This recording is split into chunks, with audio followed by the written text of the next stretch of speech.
It's really hard to understand the benefits until you've experienced it. I saw full-grown men, macho men crying, screaming, breaking down, things that you just don't see, and I thought if it could have that kind of impact on them, I just wondered what kind of impact it could have on me. I hope to be able to stop looking at the past as something that held me back and look at it as something that has made me who I am, because for the longest time I saw my past as something that hindered me from being this strong, woman who could really embrace her feminine side and be confident with that. Instead of confident, I was insecure about things that had made me who I was. I've spoken to a lady who talked to me through things that had happened in my past to try and get me to reflect on them and see why I was holding myself back so much.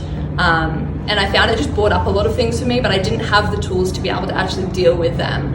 Have you ever met someone, you just feel like you can open up to them and tell them whatever you want, and you trust them with that, and you know that whatever you say they're going to take on and not make you feel shamed for feeling that way or experiencing that certain thing? That's the type of person that Michael is, and to be around someone like that, it's empowering in itself. And what did you get? Feeling the emotions and the things that I went through, which I completely blocked out after these events had happened. Maybe they'd been traumatic or just things that I didn't particularly want to remember. I got to experience them all over again without feeling like I was getting hurt. The week after, following the breathwork session, I got to reflect on them and actually look at them in a way that I'd just learned to forget for so long. I've been thinking about it over the past couple of weeks of how I could explain it best, and how I could explain it best. And I kept coming back to, when you're a kid, you believe in magic and fairies, or at least I did.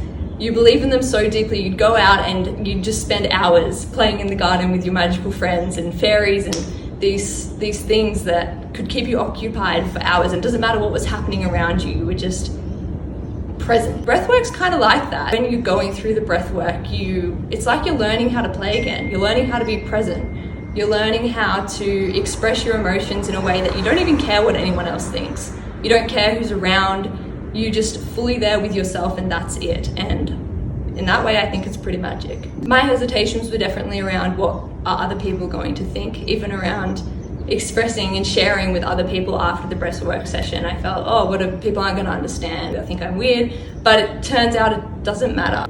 It actually takes doing the breathwork to realize that it only matters what you think, because breathwork is all about you and finding out how to love yourself and what you've been through and the things that have made you, at least this is for me, who you are today. If you feel like there's a part inside you that's holding you back from being the best person you can be, if you find your internal dialogue negative, that if you find that bad angel always overpowering the good and holding you back from being the best person you can be, you should give it a go.